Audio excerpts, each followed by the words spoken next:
Boa tarde, internautas conectados no DMTV, no Facebook e também no canal DMTV Goiânia no YouTube. Sejam bem-vindos a mais um Esporte na Rede, com tudo sobre esporte em Goiás, no Brasil e no mundo, sempre aqui na companhia do editor de esportes do Diário da Manhã, o meu amigo Igor Pereira.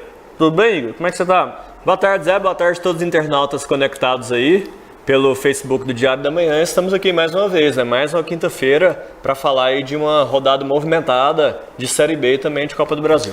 Vamos começar falando então dos times goianos.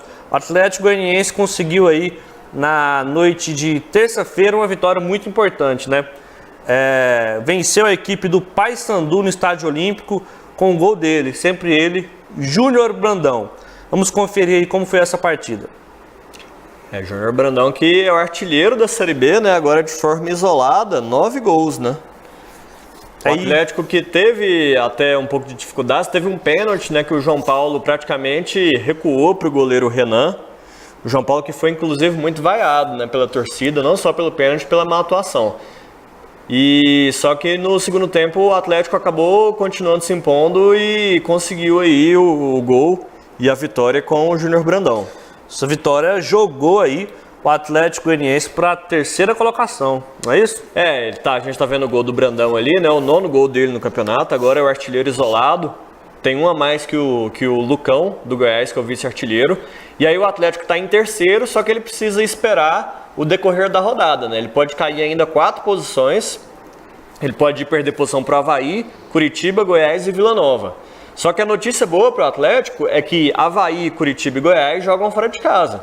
Desses 4, apenas o Vila Nova é que joga dentro de casa, desses 4 concorrentes. Então o Atlético tem chances de terminar aí o primeiro turno da Série B dentro do G4. Isso seria sensacional. De qualquer forma, com 30 pontos, o Atlético, independente se ele terminar no G4 ou fora, o Atlético está na briga sim. E a tendência, a gente até comentou isso aqui na semana passada, é que os 3 times goianos continuem na briga até o final. Agora, se vai subir ou não, é outra história. O Atlético precisa dar uma melhorada nos jogos fora de casa, né? Na semana passada a gente falou sobre isso um pouco. O jogo contra o São Bento mesmo, o Atlético foi vencido até com uma certa facilidade, né? Tomou 2-0, foi fazer um gol somente no final da partida. E diferentemente do Vila Nova, que consegue alguns resultados aí também fora de casa. A torcida do Atlético está muito animada, né? Sim, tem que estar, né? Até sobre a vaia em cima do João Paulo, eu penso que assim, agora não é o momento de ter essa vaia, né? Porque o time ganhando e tal, não tem necessidade, né? Porque o Atlético vencia por 1-0, estava com o jogo de certa maneira controlado, e aí o Tencato substituiu o João Paulo, que querendo ou não, é um jogador importante do time mesmo, não vivendo uma boa fase, mas o time está na terceira colocação, brigando pelo acesso.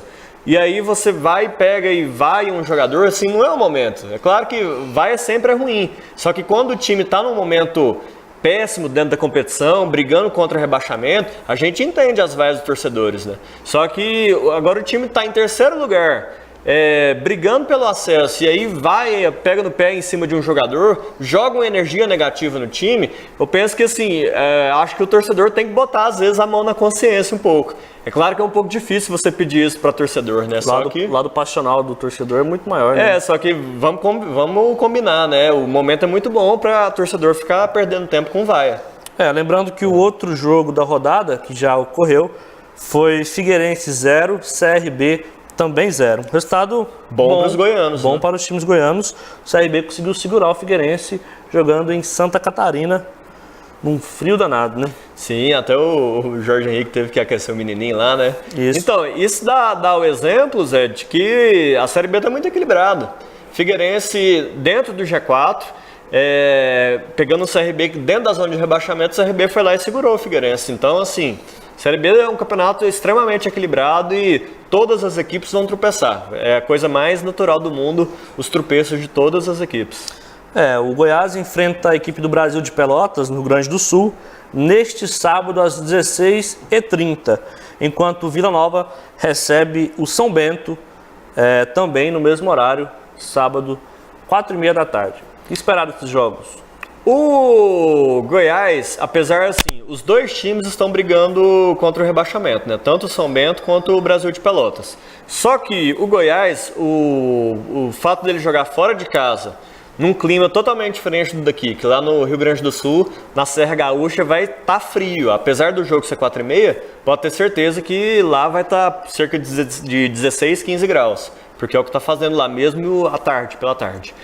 E a torcida lá do Brasil de Pelotas é uma torcida que é um estádio acanhado, uma torcida que pressiona, então o Goiás tem a missão mais difícil. O Vila Nova, que dificilmente vence no Serra Dourada, né, tem que romper com esse tabu. Esse tabu não pode mais existir se o Vila Nova tem aí a intenção de brigar pelo acesso até o final da competição. O Vila Nova que não vence no Serra Dourada já há 3 meses, são 6 jogos sem vitória no Serra Dourada. E então assim, isso é muito grave para um time que quer brigar pelo acesso. E o Vila Nova fecha esse primeiro turno com esse jogo contra o São Bento. É um jogo contra uma equipe que está brigando contra o rebaixamento, em casa. Então assim, o Vila Nova tem a obrigação de ganhar. Vai ser fácil? Não vai. Porque na Série B a gente vê aí que não tem jogo fácil. Dificilmente você vê uma goleada na Série B. Eu particularmente nem me lembro qual foi a última goleada de uma rodada aqui da Série B. Então assim, mas o Vila Nova tem que se impor e tem que vencer. Porque se não vencer o São Bento, aí já não está vencendo mais fora de casa. Não vence aqui, fecha o primeiro turno fora do G4. Aí eu já começo a desacreditar que o Vila Nova possa continuar brigando. Essa mesma... Sempre, todo ano a mesma coisa, né? Começa muito bem, depois vai caindo. Não sei o que acontece para os lados do Vila Nova, mas isso tem sido recorrente, né? O São Bento tem um time muito ruim, não. O Anderson Salles, um zagueiro muito bom para a Série B. Venceu o Atlético, inclusive, né? Vem de vitória, né? Entre outros jogadores rodados, o time do São Bento não é fraco, não. Apesar da má campanha, né? Falar então de Copa do Brasil, ocorreu uma novidade, né, neste ano. O VAR, o árbitro de vídeo, começou aí a partir das quartas de final desta competição na Copa do Brasil. E ontem ocorreram alguns jogos. O Grêmio empatou com a equipe do Flamengo em 1-1. Vamos conferir os gols. Esse, sem dúvida, foi o melhor jogo da noite, né? Um jogo de muitas alternativas. O Grêmio melhor no primeiro tempo, né? Fez o primeiro gol aí com o Luan, numa belíssima jogada do Léo Moura, né? Que inclusive é ex-jogador do Flamengo.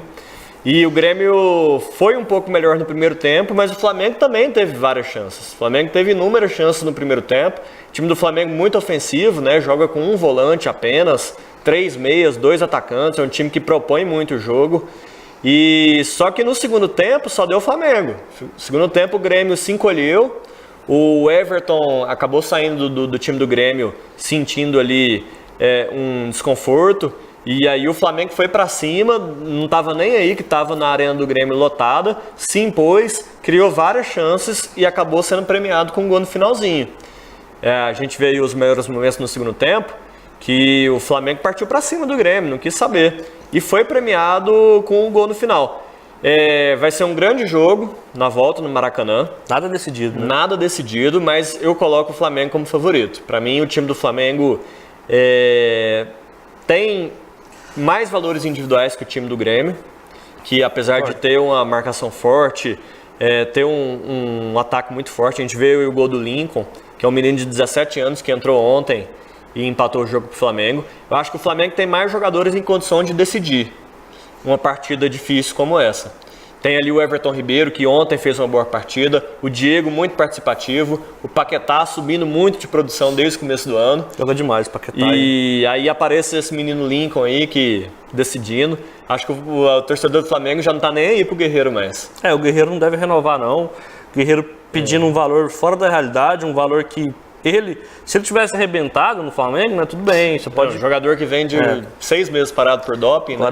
Não, ele não vem jogando nada, né? Sim. Nos últimos 20 e poucos jogos, ele fez 3, 4 gols, um número horrível para um centroavante. Eu acho que ele seria interessante ainda pro elenco do Flamengo, né? Não. Só que já não dá mais, né? É uma relação muito desgastada e um jogador que não vem rendendo. E que custa mais de 800 mil reais, né? Pois é, às vezes o Flamengo pode até buscar outro nome, é difícil, né? Só se buscar de fora, como buscou o Vitinho, que estreou ontem pelo Flamengo e tem muito a acrescentar. Esse joga muita bola. Joga muita bola, vem pro lugar do Vinícius Júnior, né? Isso. Que saiu e de repente mais maduro, pode render até mais que o Vinícius Júnior. Acho até mais jogador hoje. Hoje, mas né? pronto. Que o Vinícius Júnior pode crescer Sim. muito ainda, né? Mas ele oscilava até um pouco no Flamengo, né? Mas então, eu acho que o Flamengo, ele não só é o favorito para passar pelo Grêmio, mas não sei como ele vai levar as 3 competições. O problema é esse. Mas o Flamengo hoje, para mim, ele é o melhor time do Brasil. Pelo menos, Tanto coletivamente quanto individualmente. pelo menos uma competição aí, você acha que ele leva? Uma ele leva, só que aí já é o que a gente vem discutindo, né, Zé? Porque é muito difícil. Porque, por exemplo, o Flamengo, ele vai jogar com o Grêmio de novo. Na liderança do campeonato, eu duvido que o Flamengo vai poupar jogador. Você acha que o Flamengo vai poupar jogador? De jeito nenhum. Igual o Grêmio fez. Mas com o São Paulo fungando no cangote dele no Brasileiro. Então, assim, aí na quarta-feira que vem já tem Libertadores, Flamengo e Cruzeiro, que é um jogo muito difícil também. Então, a grande curiosidade, assim, é saber como que o Flamengo vai conseguir levar essas 3 competições. Mas, para mim, se tivesse disputando uma competição de cada vez, para mim o Flamengo seria favorito para as 3. Só que como tem esse desgaste acumulado, pode ser que o Flamengo sinta também. Olha, eu vou ser sincero. Eu acho que o Renato Gaúcho ele tira leite de pedra desse time do Grêmio. Tem valores individuais? Tem. O Everton está numa boa fase, o Luan, ele sabe da qualidade desse jogador. Mas vamos ser sinceros, esse Jael não dá. Não, jogador que estava no Joinville. Um jogador horroroso. Esse Jael matou todos os contra-ataques no segundo tempo. Se muito do Flamengo ter jogado para cima do Grêmio no segundo tempo e não ter corrido nenhum risco, deve-se à má atuação do Jael, que não deu prosseguimento a nenhum contra-ataque, né? O Marinho saiu de campo puto, né? O Marinho, que é um jogador do desafogo, mas o que o Jael fez ontem, quando ele não escorregava, ele errava o passe ou segurava a bola.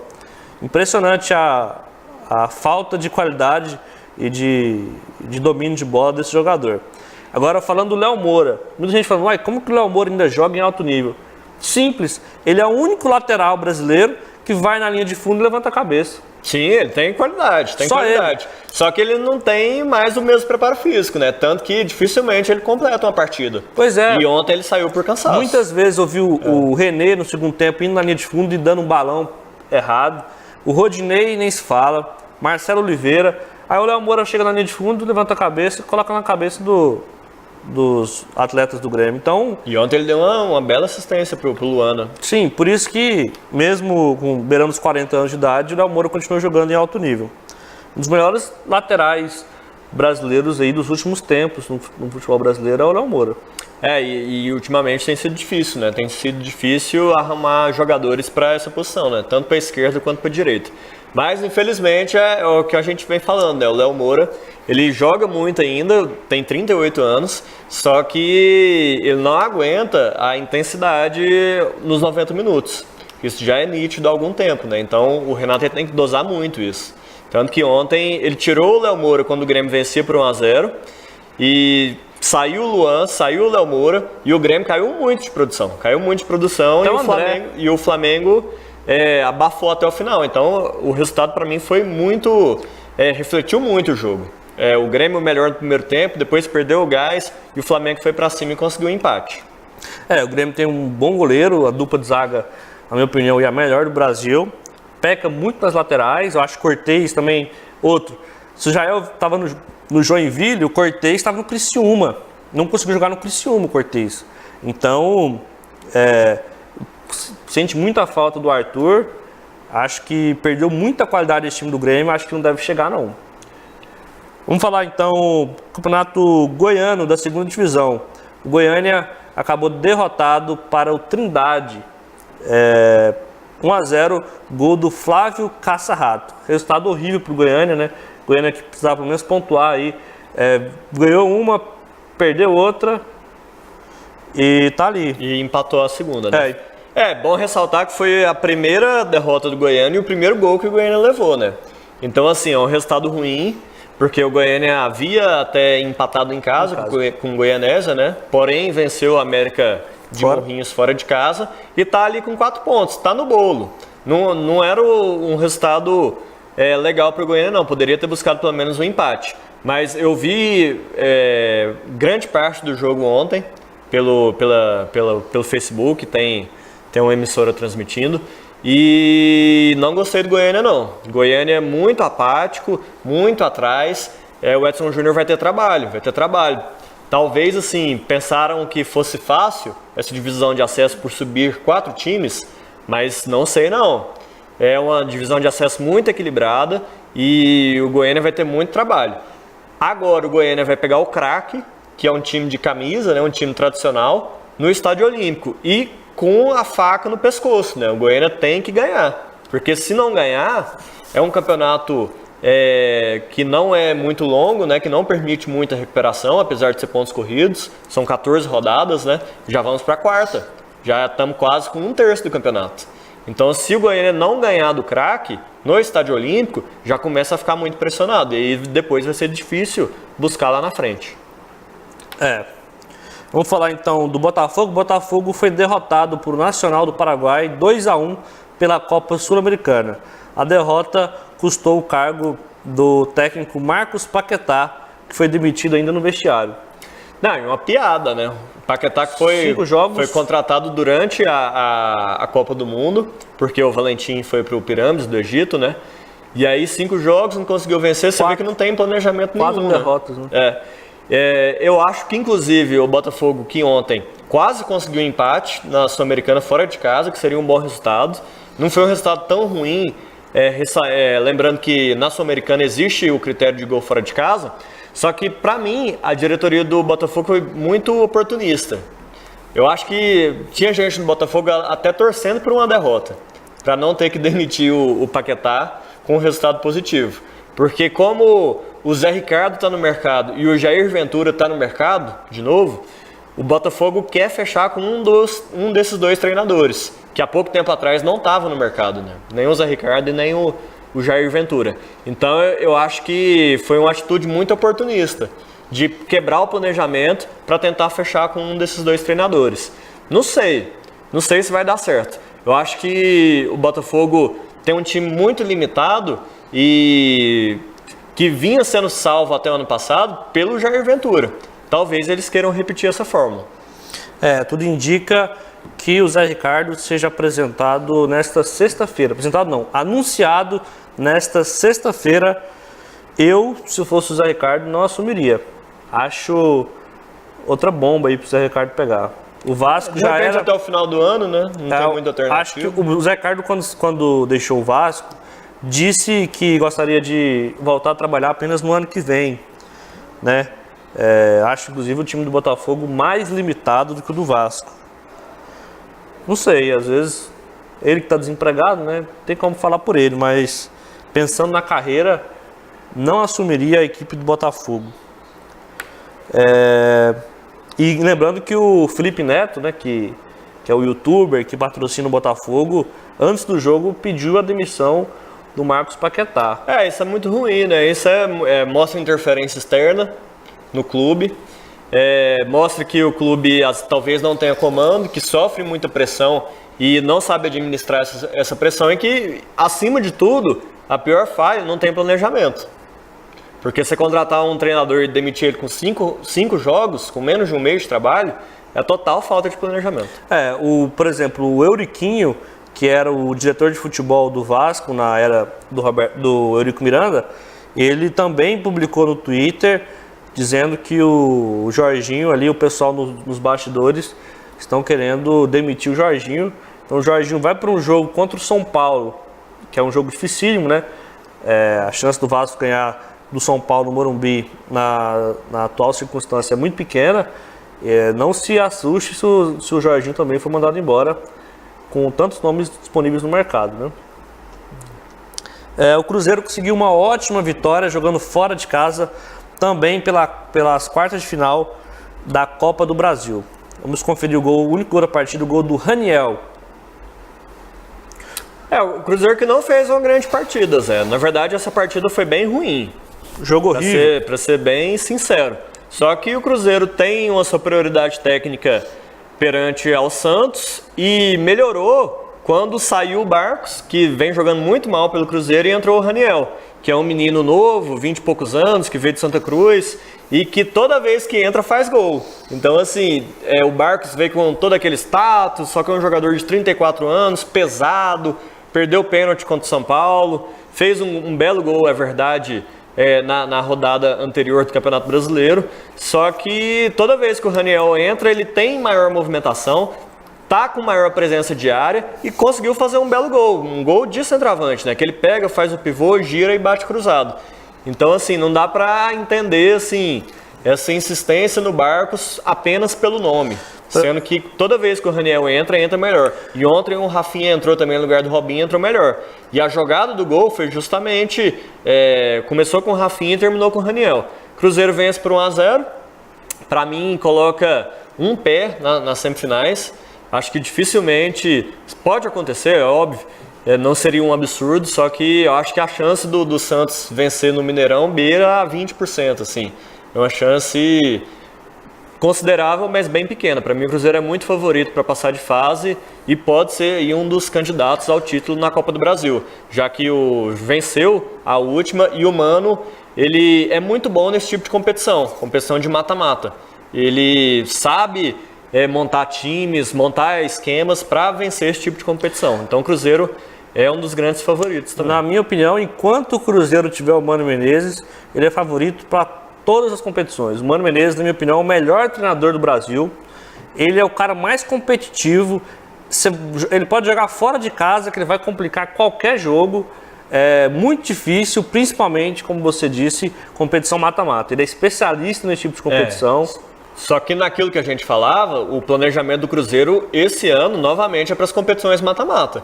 Copa do Brasil e Libertadores. Brasileiro, enquanto o Cruzeiro estiver nessas competições, ele vai abandonar, como já tem feito. Pode ter certeza que contra o São Paulo já poupou metade do time, vem poupando também, e contra o Vitória também. Na véspera de Libertadores, a expectativa é que muitos titulares nem viajem para Salvador. Né? Principalmente por já ter vencido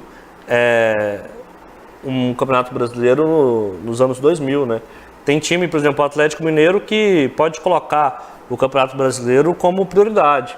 Tá bem numa fila muito grande. O Internacional também não ganha desde a década de 70. Está fora da Libertadores e da Copa do Brasil. Então, assim, alguns clubes, eles buscam priorizar algumas competições que estão num jejum maior, né? O Cruzeiro, ele pensa em Libertadores, É curioso que não é o caso do Grêmio, né? O Grêmio venceu o Brasileiro em 96 e parece que não tá dando bola também para esse Brasileiro agora também.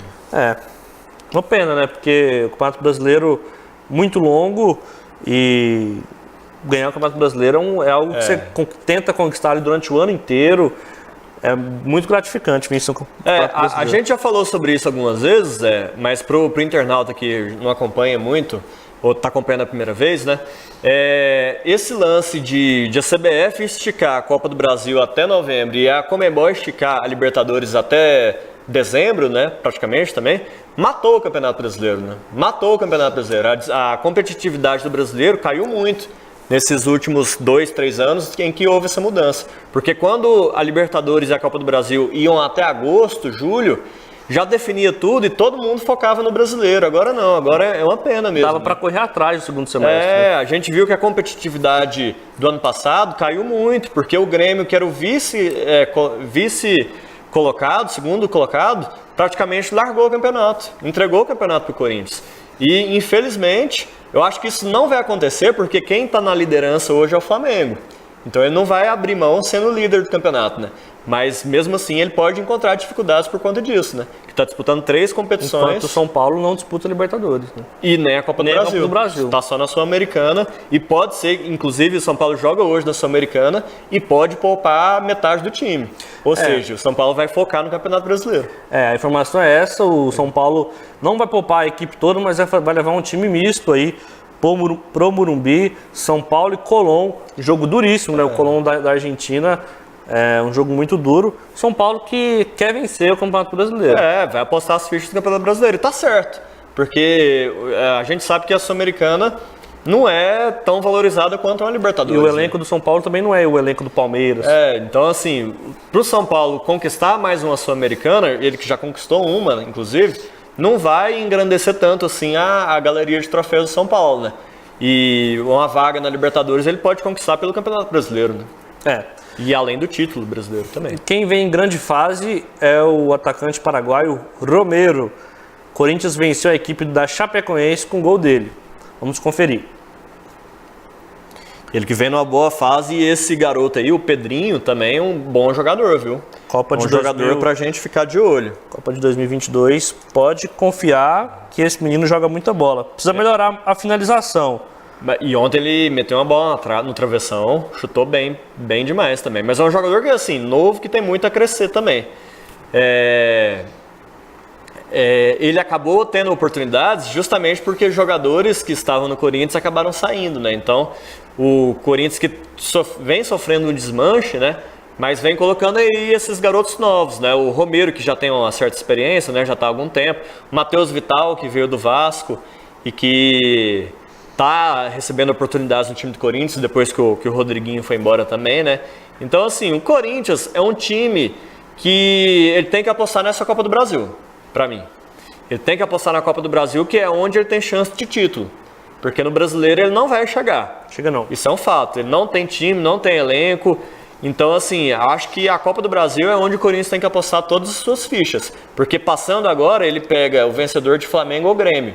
E aí, numa competição mata-mata, apesar de qualquer um do que passar de lá seja o favorito, o Corinthians tem chance também de chegar a uma final, e aí a camisa pesa, torcida, e aí ele pode beliscar um título, apesar de não ser o favorito. Sim, mandar um abraço pro Johnson Alves, o Ricardo Crimeia tá mandando um abraço pro Igor, e o Hugo Camargo fez uma participação aqui, disse que o Vila Nova tem que pensar em escapar do rebaixamento. Depois disso, o que vier é lucro. Segundo ele, o time é horroroso, só não está pior na tabela porque tem times piores. Tá pessimista o Hugo, hein? Esse aí é o famoso Hugo Camargo Portuga. Manda um abraço pra ele, um abraço pro Ricardo também, e pro Johnson, né? Johnson e o Ricardo Crimeia. Tá pessimista, hein, Hugo? Que isso? O time não é lá essas coisas, mas na Série B todo mundo é japonês. Dá pra brigar. Só dar uma arrumada no time ali, fazer uns gols, que dá sim pra brigar. Rebaixamento nem passa perto. Já foi o tempo que o Vila Nova brigava contra rebaixamento, ainda bem, né? O Emerson Marinho ainda fazendo um trabalho a longo prazo aí, tá muito na frente de outros times.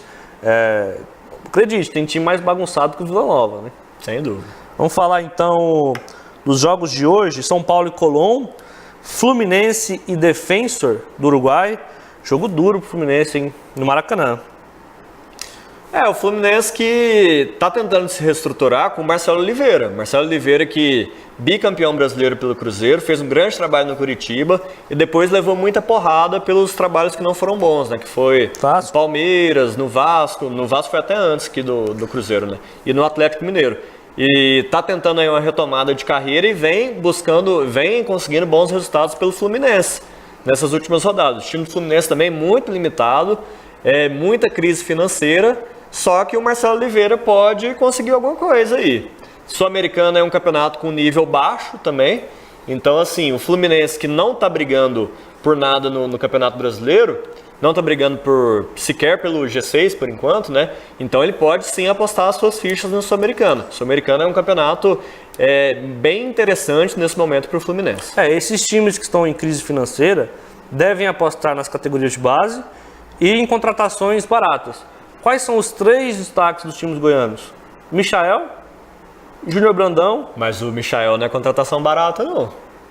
Vindo do Goianésia? Não, mas mas você fala para os times da Série A buscarem? Não, eu tô dizendo que quem está resolvendo o problema dos times goianos são jogadores que ou da base ou barato, jogadores de campeonato goiano. Eu achei que você estivesse sugerindo o Michael e o Brandão pro Fluminense, por exemplo. Não, o Brandão seria uma boa, o Brandão, inclusive, 20 milhões de reais a multa dele. E o Goiás está colocando o Michael como 40 milhões. Pois é. E tá tentando renovar o contrato dele já. Sim, eu tô dizendo assim, para esses times, Botafogo, Fluminense, Vasco, times que estão com dificuldade financeira, dá uma lapidada nos campeonatos regionais. O Júnior Brandão veio do Iporá. Ou então tentar buscar na Série B, né? Só que Mas Achei que a sua sugestão era justamente mas essa. na série B, por exemplo, já inflacionou. O Júnior Brandão já é 20 milhões. O Michael já inflacionou. Então você tem que procurar esses jogadores antes deles se valorizarem, entendeu? Acho que essa é principalmente a categoria de base, né? Da onde está vindo o Pedrinho, Matheus Vital, O próprio Pedro, atacante do o Pedro, o Vinícius Júnior, o Paquetá, o Paulinho do Vasco que foi embora. Então todo mundo, os jogadores estão sendo revelados aí, que estão resolvendo o problema dos times brasileiros, são jogadores baratos, oriundos das categorias de base. O Palmeiras visita o Bahia, na Fonte Nova, também pela Copa do Brasil. Acho que o Palmeiras é favorito, né? Favorito, mas o Bahia pode surpreender. Porque o Bahia tem um time razoável, mas o Palmeiras com certeza é O favorito. Bahia jogando na Bahia, jogando em Salvador, ele é competitivo, mas fora de casa é muito covarde. Ele pode fazer um bom resultado e tentar segurar, assim como ele fez contra o Vasco. Sim. Então é isso. Estamos ficando por aqui. Boa tarde, Igor. Boa tarde, Zé. Boa tarde aí a todos os internautas. Na próxima quinta-feira estaremos aqui mais ou menos 4 horas, 4 e pouquinho, né? Para falar aí na próxima quinta-feira vamos falar muito de Libertadores, né? Vai recomeçar a Libertadores aí. A gente vai ter Flamengo e Cruzeiro, que vai ser um jogaço, e os outros brasileiros também. Tem rodada do Campeonato Brasileiro também no final de semana. Vamos falar de tudo. Copa Sul-Americana, Copa Libertadores, Campeonato Brasileiro. Vamos falar aí tudo sobre futebol brasileiro e futebol internacional. Falou, Igor. Falou. Valeu. E até a próxima quinta-feira. Abraço. Até.